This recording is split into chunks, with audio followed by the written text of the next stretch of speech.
Look at a map of Florida.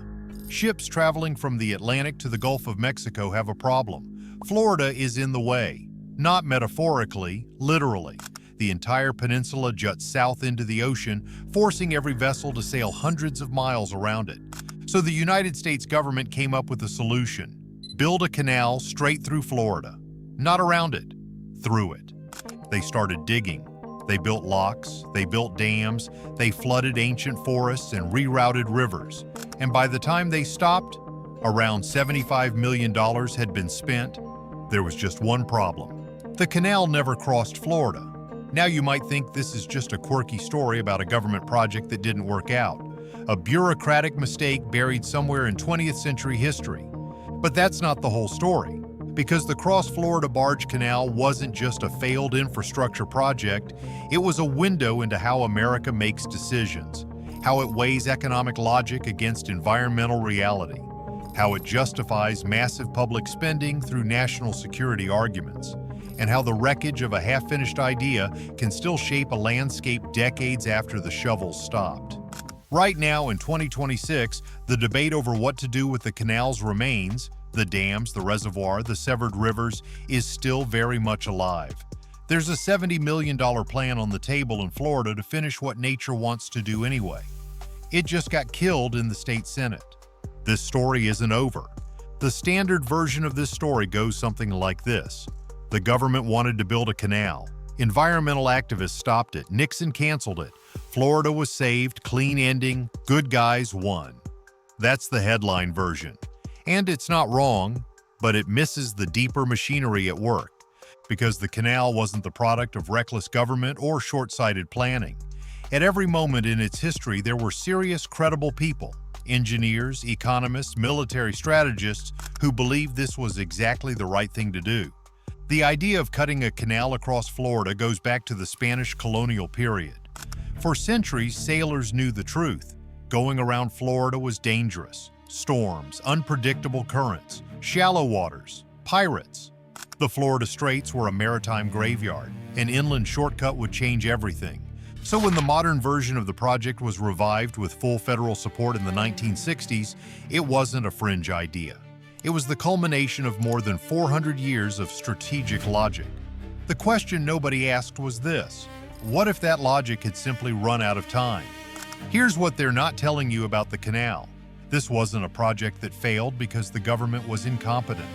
It failed because it was built for a world that was quietly disappearing, a world where inland barge traffic was growing, where national defense meant securing coastal shipping lanes, and where the environment was something you engineered around, not something you negotiated with. By the time the shovels hit Florida's soil, the economic case had already started to erode, but the money was flowing. The contracts were signed. The momentum was enormous. So the real question isn't why did they build it? The real question is, why did they keep building when the original reason had already stopped making sense? To understand that, you have to go back to the beginning.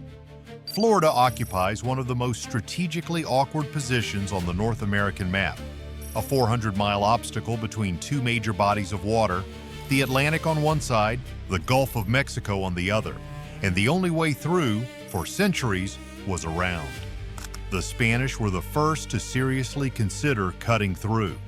As early as the 1500s, colonial engineers recognized that a canal across the narrowest part of the peninsula could save weeks of dangerous sailing and reduce the catastrophic loss of ships in the Florida Straits. Nothing came of it. The engineering of the time wasn't equal to the ambition, but the idea didn't die. It kept surfacing. In the 1820s, after the United States acquired Florida, Congress began studying the route. In the 1850s, surveys. In the 1880s, more surveys. Every generation rediscovered the same geographic logic. Florida is in the way. A canal would fix that. Then the 20th century changed the math. In the 1930s, the canal became a jobs project. The Great Depression had hollowed out Florida's economy, and federal infrastructure money was the lifeline. Preliminary work began. Early locks were started, then World War II shifted priorities and the project stalled again. It was the 1960s that gave the canal its most dangerous momentum. Cold War military planners had a genuine concern. In the event of hostile action in the Atlantic, American vessels moving between coasts would be dangerously exposed rounding the Florida Peninsula. An inland route would be protected. Strategic, necessary. Combined with the promise of economic development and thousands of construction jobs, the political case became irresistible. In February 1964, President Lyndon Johnson personally detonated the first blast of Earth at the groundbreaking ceremony. The canal was back, and this time it was serious. Here's the framework you need to understand what happened next. Every major infrastructure project in American history is justified by one of three arguments: economic efficiency, national security, or job creation. The most powerful projects invoke all three at once. When they do, the political machinery becomes almost impossible to stop, because opposing the project means opposing growth, opposing security, and opposing employment, all at the same time. The Cross Florida Barge Canal was a masterclass in this triple justification. Economically, the shortcut made sense on paper. Ships rounding Florida added hundreds of miles to every voyage. A canal cutting inland would reduce transit times for Gulf to Atlantic barge traffic. The tonnage projections looked solid. Defensively, the Cold War gave the project a legitimacy that was almost unquestionable. And politically, it was a jobs engine dropping federal dollars into one of America's fastest-growing states. But here is the structural X factor: the hidden mechanism that was quietly eroding the canal's foundations before a single lock was ever finished. The economic logic kept aging while the project sat in hearings. This is what the standard version of the story leaves out. The canal wasn't killed by one sudden decision, it was weakened across decades by its own inability to survive scrutiny. Earlier studies, going back well before the 1964 groundbreaking, had repeatedly questioned whether the project was actually worth the cost. The traffic projections relied on assumptions about freight demand that kept proving difficult to justify. And the expense of engineering across Florida's interior kept rising with every new survey. Every delay made the problem worse. Every year, the project spent in funding fights, congressional debates, and revised cost estimates was another year the canal had to defend itself against a harder question. Not, could America build it? Was it still worth destroying a river system to do it? By the time construction began in earnest, America's freight system was quietly changing around the canal's assumptions.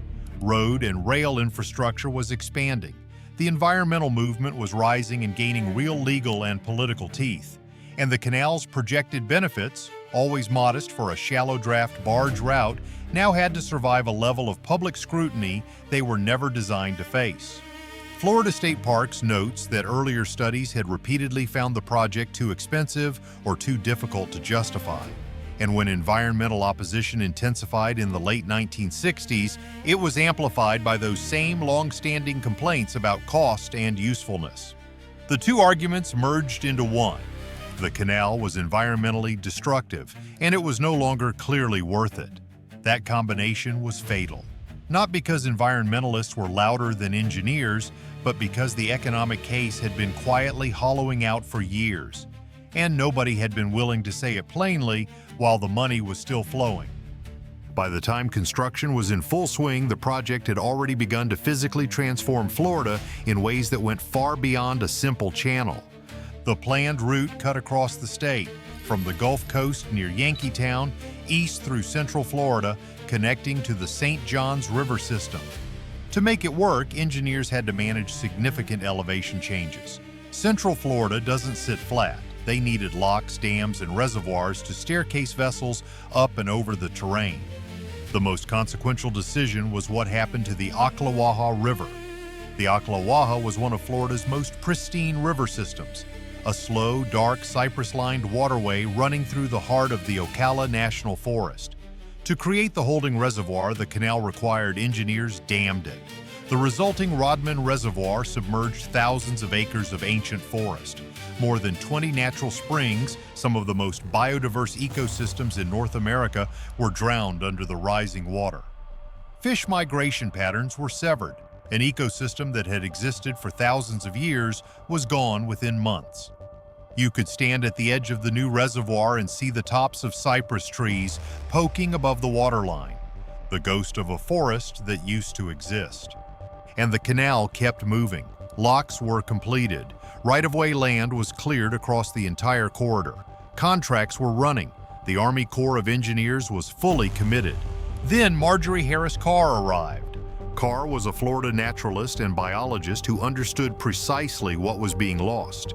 She co-founded Florida Defenders of the Environment in 1969, and her organization produced one of the most rigorous environmental impact analyses of any federal project up to that point. It wasn't emotional advocacy, it was data.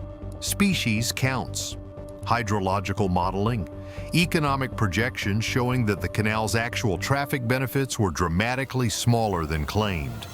The case reached the desk of the president.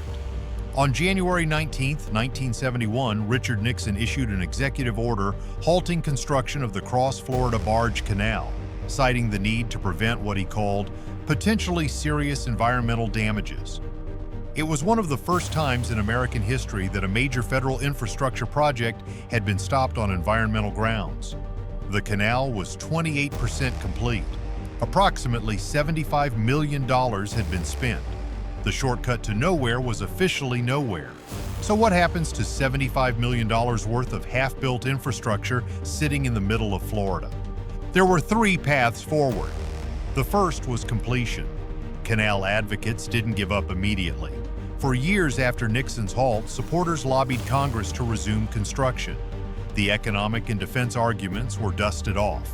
There were hearings, proposals, counter-proposals, but the political will never fully recovered. In 1990, Congress officially deauthorized the project. The shortcut was dead on paper. The second path was demolition and restoration. Environmental groups pushed to remove the Rodman Dam entirely and reconnect the Ocklawaha River system. Studies suggested the springs could recover, the ecosystem could return. A restored river corridor would generate more long-term value through recreation, tourism, and water quality than the reservoir ever could. But here's the problem with demolishing infrastructure. It always creates its own constituency. Sport fishermen had discovered the Rodman Reservoir. The base fishing was exceptional. A dam built to serve a dead canal had become its own political interest group, and that is a very difficult thing to undo. The third path, the one that actually happened, was transformation.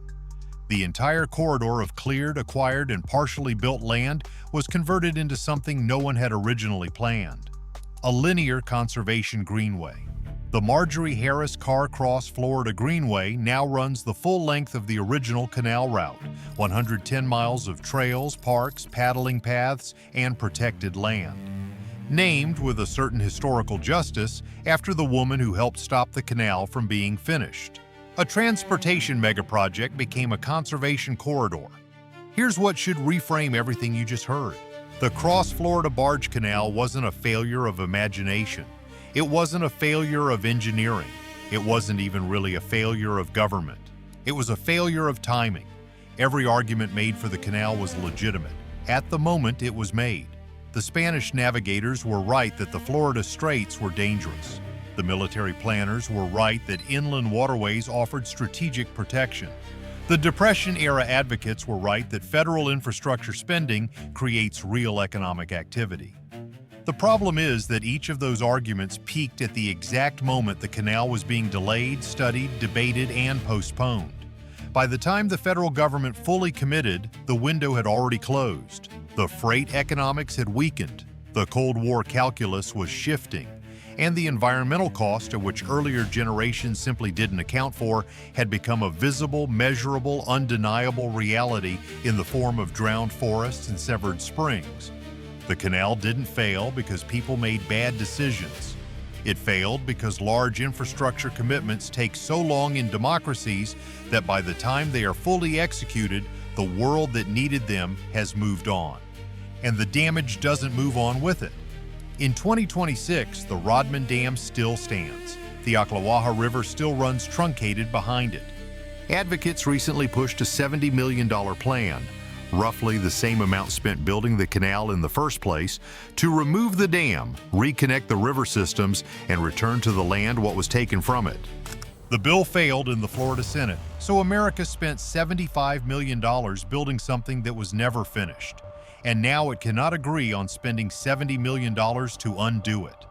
The shortcut to nowhere is still costing something. When you cross Florida today, you are moving through one of the most heavily engineered landscapes in North America. Drained swamps, rerouted rivers, managed water tables, and one 110-mile greenway that was almost a canal. Somewhere beneath the surface of the Rodman Reservoir, the cypress trees are still there, still waiting. Here's the question I want to leave you with. At what point does a country stop paying for its past mistakes, and when does the most responsible thing mean finishing what nature started? Let me know what you think in the comments below. Thank you for watching.